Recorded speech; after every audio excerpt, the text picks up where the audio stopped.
안녕하세요. 꼬꼬미 파파 강목사입니다. 오늘은 10월 30일 맥체인 성경 읽기 해설을 하겠습니다. 오늘 말씀의 주제는 하나님의 은혜입니다. 열왕기하 11장과 12장은 유다 왕조입니다. 아하시아가 죽고 그의 어머니이자 아벨의 딸인 아달랴가 왕의 자손들을 모두 죽입니다. 그리고 다윗 왕조가 사르질 위기에 처해집니다. 하지만 아하시아의 누이 여호세바에 의해 요아스가 살아남게 되고 제사장 여호야다에 의해 7살의 나이로 왕이 됩니다. 요아스가 왕이 되고 난 후 아달랴는 죽임을 당하게 됩니다. 그리고 요아스는 백성들에게 은을 거두어 파손된 성전을 수리합니다. 이처럼 요아스는 여호야다의 지도를 받으며 여호와께서 보시기에 정직한 왕이 됩니다. 호세아 3장과 4장은 음녀를 사랑하는 호세아입니다. 하나님은 호세아에게 다른 남자를 사랑해서 떠난 아내를 다시 사랑하라고 말씀하십니다. 호세아는 은 15개와 보리 한 호멜을 가지고 그녀를 다시 데리고 옵니다. 하나님은 그 모습이 곧 당신과 이스라엘의 모습이라고 말씀하십니다. 이스라엘은 호세아의 아내와 같습니다. 그들에게는 진실도 인해도 하나님을 아는 지식도 없습니다. 그저 음란만 있을 뿐이고 번성할수록 하나님께 범죄할 뿐입니다. 하지만 하나님은 호세아를 통해서 보여주신 것처럼 당신의 백성을 끝까지 긍휼로 사랑하십니다.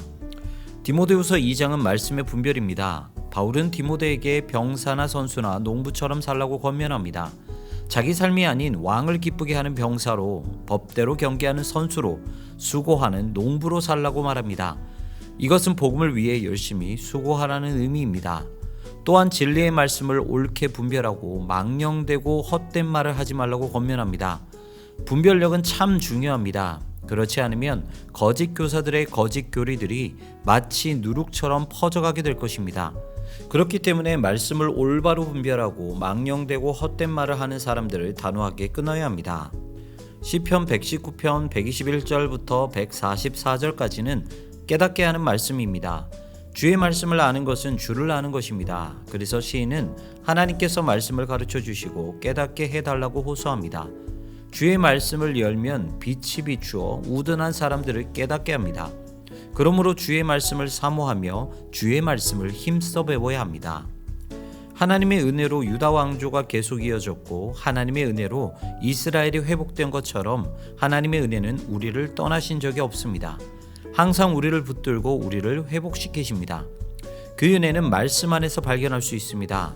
말씀은 우둔한 자를 깨닫게 하고 우리와 항상 함께 하시는 하나님을 만나게 합니다. 오늘도 말씀 안에서 하나님의 은혜를 발견하는 여러분 되시기를 소망합니다. 지금까지 꼬꼬미 파파 강목자였습니다. 내일 다시 만나요.